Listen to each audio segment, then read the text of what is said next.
Shalom, shalom, adoradores de Yahvé.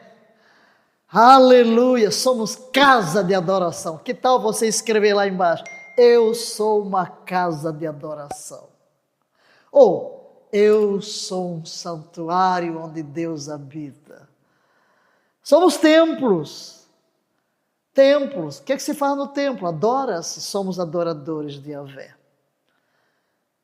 Que jamais abdiquemos da nossa posição de verdadeiros adoradores.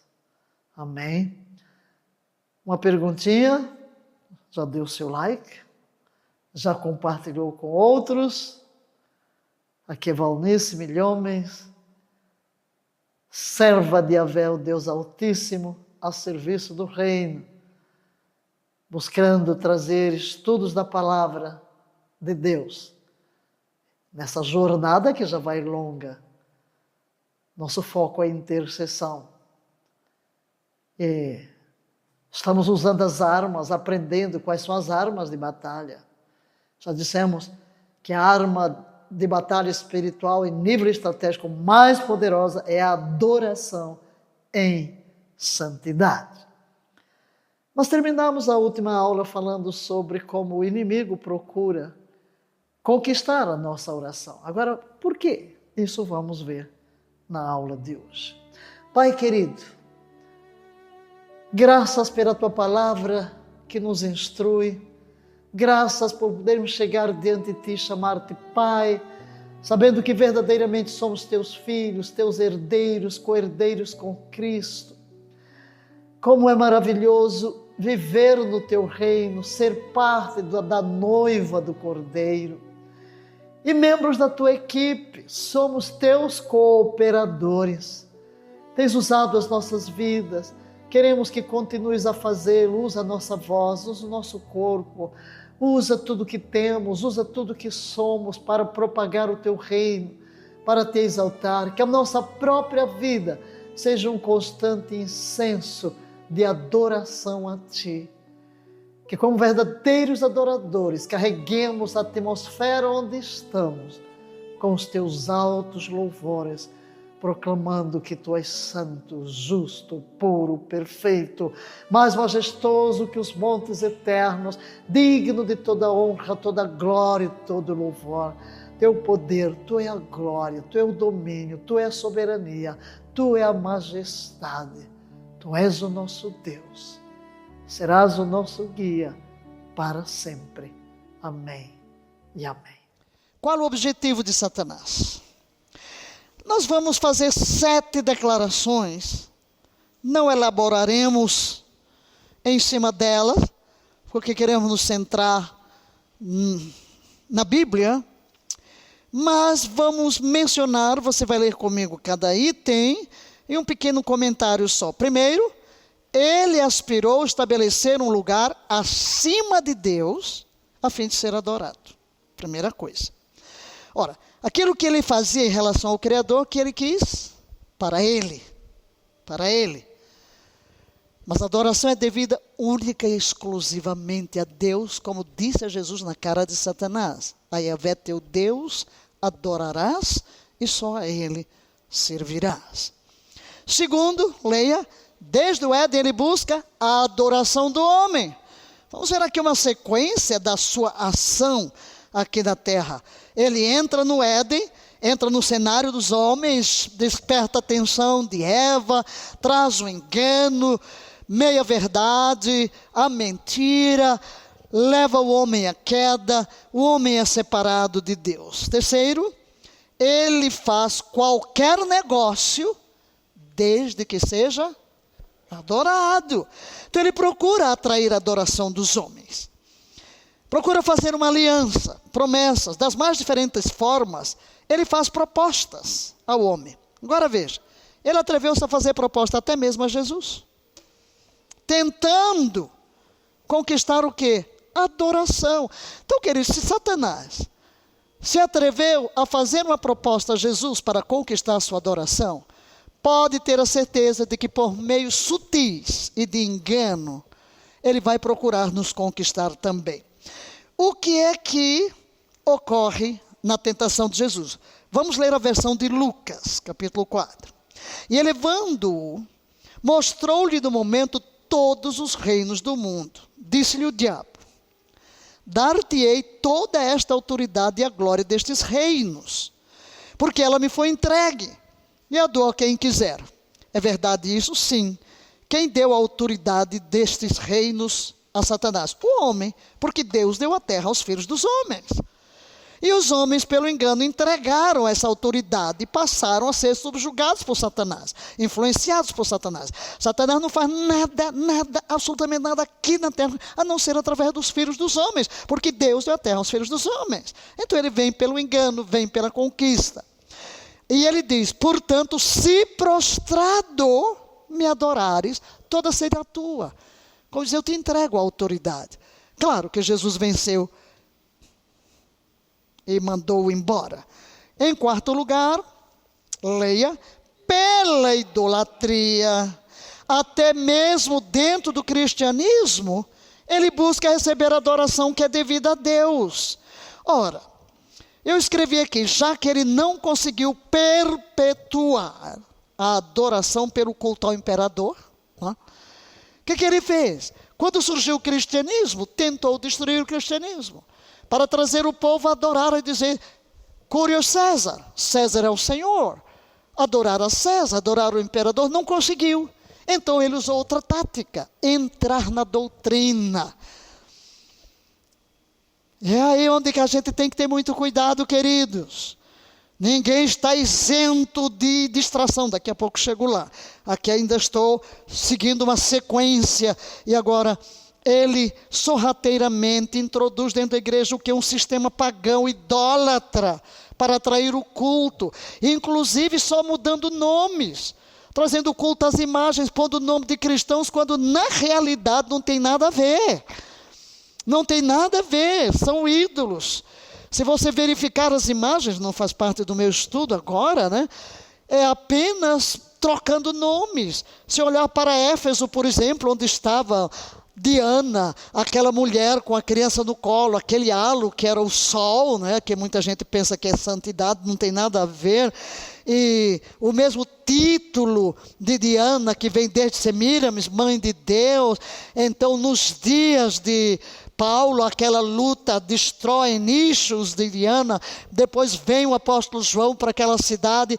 Todo o culto a Diana é desfeito. Mas depois o que você vai ver, com o casamento da igreja com Roma, vem uma infiltração. E na própria cidade de Éfeso, vamos ver essa troca. Você trazendo o nome cristão, mas não tem nada absolutamente com as pessoas da Bíblia. Tem a ver com o engano, a cegueira que ele trouxe para roubar a adoração. Só Deus, só Yahvé nosso Deus. O Yahvé, Deus triuno, pode ser adorado. Maria não pode ser adorada. José não pode ser adorado. Paulo não pode ser adorado. Ninguém. Só Yahvé é Deus, só Ele é digno, e este é o mandamento, meu Deus do céu: não terás outros deuses diante de mim. A Yahvé teu Deus adorarás, a Yahvé teu Deus adorarás. Não há outro, queridos, não há outro. Não podemos venerar, não podemos nos curvar, não podemos adorar homens, governos, pessoas, líderes. Os nossos olhos têm que estar postos em Yahvé. Ele é o único Senhor, Ele é o único Redentor, Ele é o único digno de ser elevado, de ser exaltado, de ser glorificado, de ser adorado. Nenhum homem, vivo ou que já morreu, pode ser alvo da nossa adoração. Satanás tem sede de adoração, e tudo faz para quê? Para que os homens o sirvam e o adorem de alguma forma. Quinto, Satanás disputa o lugar de Deus no coração dos homens, pelo que faz tudo a fim de mantê-lo cego e perpetuar seu domínio conquistado em Adão. Cego. Às vezes a pessoa vem a Cristo e ainda continua, né, com os ídolos, com os objetos, porque ainda não entendeu, é cego. Então ele lança mão de meios diferentes a fim de conservar sua influência. sobre as nossas vidas. Em sexto lugar, ele busca, por favor, atente para esse aqui, porque eu cheguei agora aos nossos dias e a nossa realidade, você e eu. Ele busca levar os santos a que se distraírem, de modo a não prestar o verdadeiro culto a Deus. Distração. Caso fracasse em conquistar a adoração direta, ele investe na distração com muitas coisas. E vou citar algumas. Primeiro, ocupados no trabalho de Deus. Estou servindo a Deus. Mas não há lugar da adoração. Estou pregando, estou aconselhando, estou trabalhando para Deus, mas não sou um adorador. Não encontro tempo para simplesmente... Eu vou usar uma expressão que eu gosto de usar porque eu não encontro outro verbo, né? Perder-se na presença de Deus. Eu quero dizer, desligar-se de tudo, né? Envolver-se apenas com a pessoa de Deus. Não venho para buscar nada. Não venho para pedir nada. Eu venho para amar. Para me envolver com sua presença. Para contemplá-lo. Admirá-lo. Reverenciá-lo. Então, às vezes, podemos estar distraídos com a obra de Deus. E, às vezes, estamos envolvidos na guerra espiritual. Solta lá, para lá, amarrado, papá, tchá, tchá, tchá, tchá, tchá, tchá. E onde é que está a adoração? Ei, meu filho, está brincando? Às vezes, estamos envolvidos aqui numa batalha, vamos fazer guerra. Já entra Satanás em nome de Jesus, eu te amarro, eu te prendo. Ei, meu filho, isso é guerra nada. Ai, está brincando com... Está buscando fogo para se queimar, né? E outra, às vezes estamos até intercedendo pelas pessoas. Mas onde é que está a adoração? Primeiro que tudo, eu sou adorador. Eu sempre digo, se você tiver uma hora para orar, interceder, adore 55 minutos. Porque o que é que acontece? A minha experiência é essa. Quando você está perdido na adoração. Às vezes eu já tinha a sensação assim, como se Jesus tocasse assim no meu ombro e dissesse, olha lá para fora. Olha o mundo lá fora. Como eu gostaria que todos estivessem aqui como você. Aí de repente vem o quê? A compaixão. Aí você sim, meu filho, vai chorar pelos pecadores, vai interceder com o coração de Jesus. Então aquela intercessão que é movida pelo Espírito Santo e que nasce dessa intimidade. Porque nós já vemos aqui, não é? Que Jesus é o intercessor que está à destra do Pai. O Espírito Santo está em nós. E se eu entro numa comunhão, o Espírito Santo me comunica. E qual é a melhor hora do Espírito Santo me comunicar a tônica da intercessão ou da guerra? É na adoração. É quando eu estou realmente exaltando a Deus. Porque essa comunhão, que é isso? Porque a gente é muito governado, por quê? Pelo mundo dos sentidos, o que eu vejo, o que eu toco. E é por isso que eu procuro, desligar. No meu carro, tem o rádio que está na CNN, na coisa aí, né? E é o único lugar onde eu tenho para ouvir notícia. Mas desde que começou a intercessão, lá, eu desliguei, até hoje está desligado. E agora é que fica mesmo, né? Porque eu não quero ouvir nada, e não vou ler nada. Eu não quero ler, não quero ouvir nada. Eu quero estar diante do trono. Sei que vem chumbo grosso. Sei que nós teremos dias difíceis, sei que estamos vivendo momentos trágicos até. E qual é a minha posição como alguém que vem de longas décadas de guerra espiritual, de batalha? É realmente manter a mente em Deus e para manter a minha serenidade, a minha paz e realmente a minha comunhão e os meus decretos, que Deus prevalecerá, que o avivamento vai fluir, Deus levantará uma igreja forte, Deus está fazendo tantas coisas e vai continuar a fazer. Amém? E vai continuar a fazer. E abortar todo o mal que queira vir e que não seja aquilo que os profetas do diabo profetizam sobre a nação. Não é? Então, queridos, Vamos buscar evitar toda distração. Tudo ele vai fazer para nos distrair de nossa vocação primeira. Veja o que eu escrevi aí em amarelo. Nossa vocação primeira. Qual é a nossa vocação primeira? Adorar a Deus. E aqui,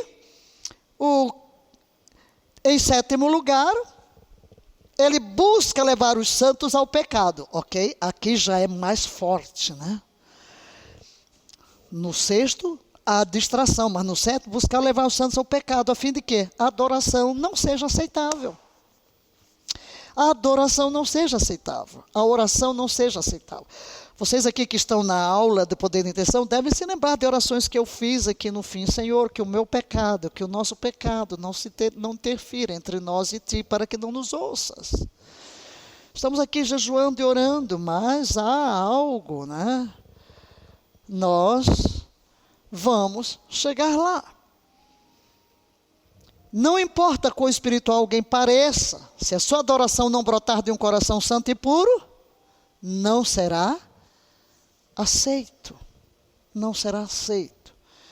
Por isso, no meio de tudo isso, e eu apelo aos amados, no meio da guerra que estamos vivendo, na guerra da mídia, na guerra de palavras, não deixe o pecado de outro levá-lo a pecar.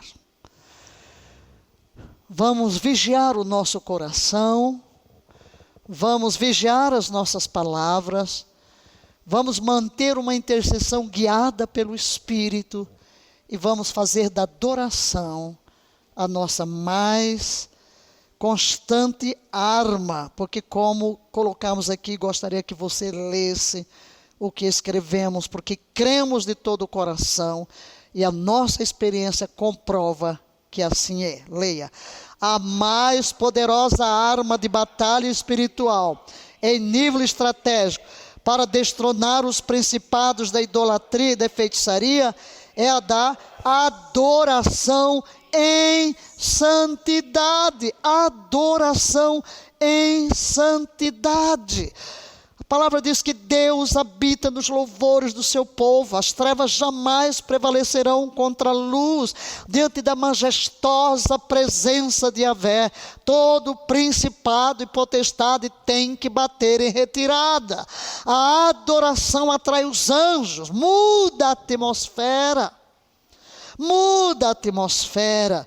E nos leva a tornar-nos sensíveis ao que o Espírito quer nos falar e dirigir a nossa oração. E vamos agora olhar para a adoração como arma espiritual no Salmo 149. Lemos ali 2 versículos numa versão. Efésios 6 nos fala sobre a armadura de Deus e nos dá 2 armas, a palavra e a oração. Mas o Salmo 149, aqui ele nos fala de outra arma, a adoração. A adoração. À primeira vista, quando você lê o Salmo 149, pode parecer que ele está dividido em 2 seções. Uma é para louvor e outra para guerra. Mas não. Podemos ver que todo ele se encaixa para criar uma imagem completa da adoração, louvor e adoração, como uma arma de guerra. Vamos ver as palavras, as expressões que aparecem neste salmo e o que elas significam. Louvar.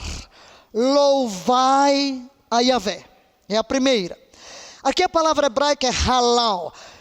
Nós vamos analisar aqui o significado destes verbos, para você entender que a adoração tem uma manifestação multiforme. Porque não sei o que está na cabeça da igreja, que quando fala de oração, pensa que pega ali o músico e canta uma música. Não é. A música pode ser veículo de adoração, mas adoração é muito mais do que tudo isso. Halal, louvar, significa vangloriar-se, delirar, ser louco ou tolo. Então, uma expressão. Cantar, cantai a Yahvé um cântico novo e o seu louvor na Assembleia dos Fiéis. Palavra aqui em hebraico, shir, que significa o quê? O ato de colocar palavras na melodia e cantá-las. Um cantor, isso aqui todo mundo conhece, né? Cantar é muito simples, cantar ao Senhor. mas também você tem cantar novos cânticos, é algo que se tornou hoje comum. E Paulo fala: enchei-vos do Espírito, falando entre vós com salmos, hinos, e fazendo cânticos, melodia em vosso coração, cantar espontaneamente. Vamos ler agora o versículo completo na versão TPT. Aleluia, louvai a Yahvé. É hora de cantar para Deus uma nova canção, para que todo o seu povo santo ouça quão maravilhoso Ele é. Terceiro verbo, alegrar-se. Alegre-se, Israel, no seu Criador. A palavra aqui é chamar, que significa simplesmente estar alegre, estar contente. Vocês estão vendo? Tudo isso são expressões de louvor e adoração. Nem tudo é música, nem tudo é canto. Regozijar-se. Regozijem-se os filhos de Sião no seu rei. Gil, significa o quê? As palavras aqui vão além de alegrar-se. Significa também girar, indica uma violenta explosão emocional que faz você girar em círculo, dançar ou pular de alegria. Regozijem-se, né? Essa é a palavra para regozijem. Na versão TPT, o versículo inteiro, que Israel se alegre por causa dele, e que os filhos de Sião derramem seus alegres louvores ao seu rei. É tudo isso que você viu, é girar, é gritar, é pular, né? Dançar, louvem seu nome com danças. A palavra dançar aqui, marró, esta palavra é autoexplicativa, todo mundo sabe que é uma dança, mais especificamente uma dança redonda, muitas vezes associada com a dança judaica, né? Tão bonita. Não é uma dança espontânea, é dança em grupo, organizada, né? Cantar louvores, cantem louvores a Ele com a dufe e a harpa. A palavra aqui é zamar. Mais uma palavra para cantar. Já vimos uma, aqui tem outra, né? É outra lá, porque aparece cantar lá, mas aqui que foi traduzido por cantar é outra palavra em hebraico. No entanto, não significa apenas o ato de cantar, mas também descreve tocar o instrumento, bater com os dedos, dedilhar o instrumento, tocar cordas, tocar acompanhado por um cantor. Tudo isso envolve aqui o cantar louvores. Lendo o versículo todo, eu estou usando aqui, a gente ler tudo na versão A Paixão, que é para você ter um significado mais amplo. Rompei com a dança, fazei música e cantai louvores a Deus com o ritmo dos tambores, pois Ele se deleita com seus amantes fiéis, Ele adorna os humildes com sua beleza e Ele ama dar-lhes a vitória. Sétimo verbo, alegrar-se na glória. Regozijem-se na glória os fiéis. A palavra aqui é alás. E esta palavra hebraica significa triunfo, para pular de alegria. Pode pular, né? Pular, isso tudo são expressões de louvor e adoração. Como você vai ver daqui a pouco, e já viu os versículos, é arma de guerra, gente. Isso tudo é arma de guerra. Você se regozijar em Deus, explodir de alegria, de emoção, saltar, pular, gritar, celebrar, tocar, cantar, fazer música, enfim, tudo isso são expressões. Alás, cantar em voz alta, olha aí, cantar em voz alta, e cantem jubilosos o dia todo e ao deitar, e outro diz nas suas camas, né? Nos seus leitos. Hanã, aqui a palavra Hanã, não significa apenas cantar, mas também gritar, bradar, gritar de alegria. É muito interessante que diga lá, especialmente em suas camas, né? Isto mesmo, gritos de louvor, como nas muralhas de Jericó. Como é que derrubaram as muralhas? Com gritos de louvor. Mas a coisa importante é que tudo é centrado em quê? Em Yahvé. Leiamos os versículos agora. Os seus piedosos amantes triunfam na glória de Deus, e seus louvores alegres se elevarão, mesmo enquanto outros dormem. Você já vai para a cama louvando a Deus. 8 palavras únicas que vimos aqui em hebraico para descrever adoração. 8 palavras. variando desde cantar e dançar, a gritar, deitar e delirar como um louco, tocar um instrumento. Tudo isso você encontra nestas palavras. Mas aí surge a pergunta: como isso se torna uma arma espiritual, uma arma de guerra? Como? Estão aí os 2 versículos com os quais começamos e vamos repetir. Leiamos-los. Os altos e santos louvores de Deus encham suas bocas, pois seus louvores gritados são suas armas de guerra. Então, essas 8 palavras que expressam louvor e adoração a Deus, são o quê? Nossas armas de guerra espiritual, gente. Então você pensa que guerra é só dizer, está amarrado, está prendendo. Não, senhores. Não é isso, até porque quem vai amarrar Satanás não somos nós, não é? O anticristo será amarrado quando Cristo voltar. O que nós podemos fazer em relação às forças das trevas é paralisar sua influência sobre nós e não detê-las no sentido de que elas não operam, porque elas operam enquanto houver pessoas que se submetam a elas. 7, leiamos o 7. Essas armas guerreiras, agora veja bem, trarão o quê? Vingança. Vingança, é a vingança de Deus, é o juízo de Deus, é Deus quem vai agir. Não se esqueça de Apocalipse, que os anjos travam as nossas batalhas lá nas regiões celestes, no segundo céu. Nós aqui da terra estamos o quê? Louvando, adorando, gritando, saltando, celebrando a Yahvé, proclamando a vitória. Ele reina de Yahvé, a terra, a sua plenitude, os homens, aqueles que não habitam. O Brasil é do Senhor Jesus por direito de criação, por direito de redenção. O mal não prevalerá sobre essa nação, o inferno não vai fazer o que quer dessa nação. Essa nação tem dono, foi comprada pelo sangue do Cordeiro. O sangue de Jesus fala a nosso favor diante do trono, sobe desde a terra brasileira. Eu morri pelo Brasil, eu morri por cada brasileiro, eu morri por cada pessoa, entenderam? E então, enquanto isso, essas armas guerreiras trarão vingança sobre as nações e as potências resistentes. Onde? Nas esferas celestiais, porque como vimos já o primeiro texto desta aula, a nossa luta é espiritual.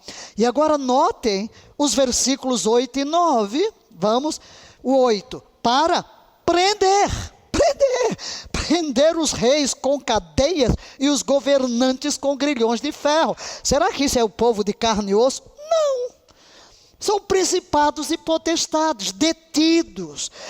9, vamos, guerreiros cheios de louvores. Então como é que é a nossa guerra? Louvor e adoração. Lembra-se de Josafá?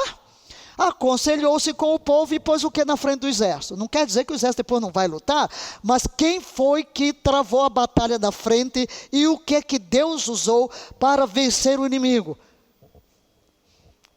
Eles estão trajados de vestes de adoração, de louvor, exaltando ao Senhor nosso Deus. Por isso o texto diz, guerreiros cheios de louvores. Leia o restante comigo. Imporão o julgamento decretado contra seus inimigos. Agora veja, mas quem vai fazer isso? Olha aí, coloquei bem negrito mesmo, e ainda mais sublinhado, que é para colocar dentro de você. Esta é a honra que ele dá a todos os seus amantes piedosos. Você é amante de Deus? Você é um adorador? A honra é sua, de ser um guerreiro, usando a adoração, usando o louvor. E esta palavra, queridos, está em consonância com o que Paulo diz aos Efésios 3:10, que vamos ler. Esta palavra está de acordo com a declaração, para que agora a multiforme sabedoria de Deus seja manifestada por meio da igreja aos principados e potestades nas regiões celestes. Quem é que vai manifestar o poder de Deus? A igreja. A igreja. Quando nós exaltamos, estamos declarando que Satanás perdeu a batalha. Eu gosto na hora da ceia, levantar o cálice e dizer, quando eu ergo este cálice, o céu se inclina e o inferno recua. Não é verdade? Por quê? Porque o sangue de Jesus, o seu sacrifício, é a base da nossa vitória, mas também a base da derrota de Satanás.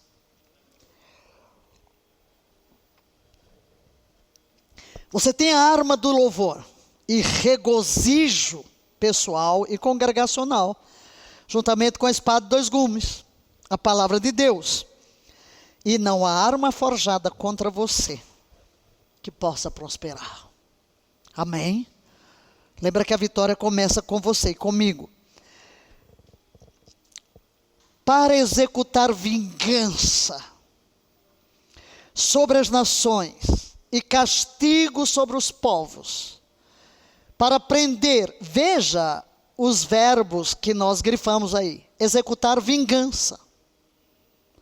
É o que Deus vai fazer no mundo espiritual, para prender. É Deus quem vai paralisar os reis concorrentes, seus novos com grilhões de ferro, para executar sobre eles a sentença escrita. Esta é uma afirmação poderosa. Poderosa. E temos, queridos, o poder por meio de Jesus Cristo e do Espírito Santo. Temos o poder que nos foi concedido por Deus para realizar o quê? Extraindo do texto, leia, sua vingança sobre as nações pagãs. Segundo, sua punição, e para amarrar, prender, arriar principados que operam nas nações. Deus nos deu estas armas espirituais para realizar as ordenanças escritas de Deus. Isto é, enquanto nós emitimos os decretos, como diz lá no capítulo 11 de Apocalipse, venceram pelo sangue a palavra do seu testemunho. Então, com a palavra, as ordenanças de Deus, as promessas de Deus, os decretos de Deus, eu vou proferindo aqui na terra. Leia por favor, temos o poder e a autoridade para prender o inimigo e todos os poderes das trevas. Segundo, para exercer a autoridade de Deus expressa na palavra de Deus. Então vemos isso também no Novo Testamento. Palavras de Jesus, leiamo-las. Eu darei a ti as chaves do reino dos céus. O que ligares na terra, haverá sido ligado nos céus, e o que desligares na terra, haverá sido ligado nos céus. Mas queremos agora tocar no assunto. Adoração não é sobre mim, ou como eu me sinto. Tá? Às vezes alguém vai para o culto e diz, não gostei, mas é para você ou é para Deus? Eu não gosto dessa música. É para você o culto ou é para Deus? Alô? A adoração não é sobre mim, nem sobre como eu me sinto. Tem nada a ver comigo, nem com os meus sentimentos. Porque os meus sentimentos primeiro vão depender do meu temperamento, do meu estado de saúde, da hora, o que está acontecendo comigo. Às vezes eu posso estar até machucado, dorido, sentindo alguma coisa, mas eu vou adorar, porque ela é centrada em quem? Em Deus. E agora, queridos, a adoração no livro dos Salmos, é interessante você tomar o livro dos Salmos. E agora, o livro dos Salmos foi traduzido pela editora Chara, do bispo JB. Ele conseguiu os direitos autorais, então a TPT foi traduzida em português. E às vezes eu pego, eu leio aqui na velha, porque tem expressões que eu amo aqui na antiga, e vou lá ampliando. E uma coisa que se você fizer isso, vou fazer agora adorar a Deus, vou pegar um salmo de cada vez. Você vai descobrir alguma coisa. A adoração no livro de Salmos entra em detalhes incríveis. Detalhes. Sobre o quê? Como Deus criou o mundo. Como libertou os israelitas seus inimigos. Repetidamente. E os incríveis milagres que ele fez por eles no deserto. Adoração muito centrada em coisas bem específicas. O que ele fez. E a gente hoje, qual é a nossa adoração? Deus é bom, Deus é grande, Deus é santo. Mas é grande por quê? Santo como, Muito superficiais, nós somos muito superficiais. Ele é grande, mas como é que ele é grande? O que demonstra que ele é grande? Deus é incrível, mas é o que o torna incrível? Então, na adoração, a gente tem que refletir na essência do que Deus é. Porque a adoração é sobre Deus. Porque Ele é digno de louvor. O que o tornou digno? Quando você olha para o Apocalipse, tu és digno. Ok, eu vou cantar, digno é o Cordeiro, tu és, ou pega aquela, né, aleluia, tu és digno, tu és digno. Sim, digno por quê? Digno por quê? Mas aí quando eu pego e me centro, que eu faço isso, né? Pego aquele cálice, eu pego aquele pão, vou-me embora, né? E choro, né? Por isso eu gosto, às vezes, de estar, né, trancada, sem ninguém à minha volta, centrada. Tu és de Cordeiro. Lá eles dizem, tu foste morto, tu és digno de receber honra, glória, louvor, adoração, porque foste morto e com teu sangue compraste para Deus. Então eu chegar, Jesus, eu te adoro, tu és digno de todo o meu louvor, de todo o meu amor, de toda a minha adoração, pois tu te tornaste um de nós, tu te tornaste meu irmão, levaste sobre ti minha culpa, meu pecado, subiste à cruz, pagaste o preço da minha redenção e me resgataste. Você vai embora centrado no porquê Ele é digno. Entenderam? No Salmo você encontra, quando vai exaltar a Deus, realmente vai em detalhes, o que é que Ele fez. O Salmo 145 é interessante, ele é um poema acróstico. Você tem o Salmo 119, você já sabe que o Salmo 119 está também um bloco para cada letra do alfabeto hebraico. Tem 22 letras. Aqui na nossa Bíblia tem 21 versículos, sendo que um deles tem 2 estrofes. Quando for originalmente escrito, não foi escrito assim. Mas ele é um acróstico, são as 22 letras do alfabeto hebraico.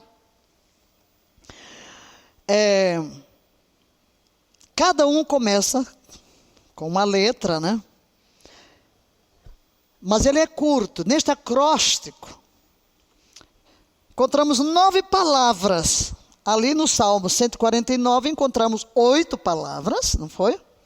Que descreve o louvor e a adoração. Aqui no Salmo 145, nós encontramos 9 palavras que descrevem a adoração. E ao lermos cada um desses 21 versículos, nós vamos ver o verdadeiro significado da adoração. E nós vamos a ele agora. Primeiro verbo, exaltar. Vamos ler juntos? Exaltar-te-ei, ó Deus meu e Rei, e bendirei o teu nome para todo sempre. A palavra aqui em hebraico, levantar, ser colocado no alto, elevar. Então neste salmo eu vou elevar a Deus, vou colocá-lo no alto como? Em meus pensamentos, em meu coração. Exaltar-te-ei, ó Deus meu Rei, bendirei o teu nome para todo sempre. É claro que eu poderia entrar aqui em cada palavrinha dessa e ficar aqui um tempão refletindo. Você vê, porque se eu vou orar aqui no Salmo, exaltar-te, o meu Deus, eu vou parar em Deus, eu vou parar em Rei, eu vou parar em bendirei, eu vou parar no nome. O nome, começa a trazer os nomes de Yahvé. Mas eleva a Deus dentro de você. Vejam, não sabendo, claro que sabemos que Ele está elevado, mas é dentro do meu coração que eu vou elevá-lo.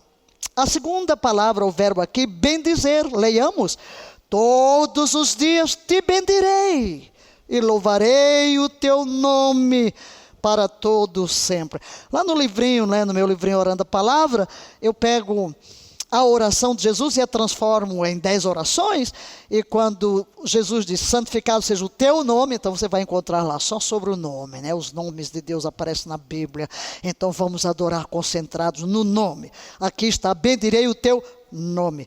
Mas o que significa bendizer? Barak, ajoelhar-se ou saudar.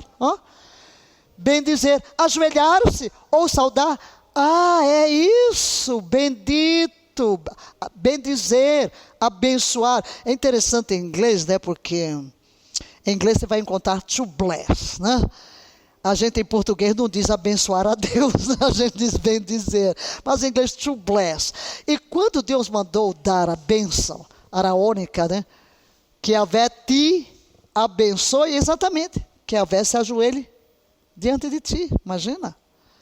E eu digo, em Cristo foi o que ele fez, baixou-se ao nosso nível para nos envolver num abraço, né? Barak, bendizer ao Senhor, ajoelhar-se, saudar. É um sinal de que respeito, de honra, garantindo que aquele diante de quem estamos ajoelhados esteja uma estatura mais alta do que nós. Quando eu me ajoelho, quando eu me prostro diante dele, isso realmente transforma meu pensamento de bênção, né? Louvar e declarar, nos versículos 3 e 4, leiamo-los. O Senhor é grande e muito digno de louvor. Sua grandeza é insondável. Uma geração a outra fará o louvor de tuas obras, falará, proclamando teus maravilhosos feitos. O que isso significa? Shabar, louvar, gabar-se ou congratular, abordar em um tom alto. E declarar, nagad, reconhecer, relatar, dar a conhecer, contar para os outros. O que exatamente Deus fez? Exatamente o que ele fez.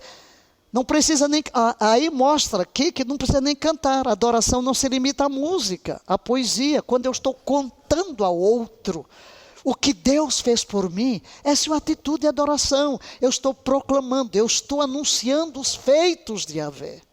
Então temos que mudar o conceito de adoração, olhando para todas estas palavras. E eu diria, adoração tem que ser um modo de viver, não um ato isolado aqui ou acolá. Sim, meu Pai, reconhecemos que adoração é um modo de viver. Temos tantas formas de expressar o quanto te amamos. Mas te adorar, te amar-te com tudo que temos, com tudo que somos, com toda a agudez do nosso raciocínio, com todo o conhecimento que temos dos teus atributos, com toda a intensidade do nosso afeto, com toda a energia do nosso corpo. Nós queremos nos envolver sempre nas expressões de amor, amar-te mais profundamente, provar que te amamos na prática, pela nossa vida de oração, pela nossa vida de adoração, pela nossa vida de serviço ao próximo, de proclamação da tua palavra, do nosso caminhar em santidade, em obediência, em humildade, em santificação. Queremos ser estes adoradores, não limitados a um ato ou outro, mas deixar que o nosso ser inteiro encontre expressão através do nosso espírito, da nossa mente, das nossas emoções, das nossas decisões e mesmo das expressões corporais.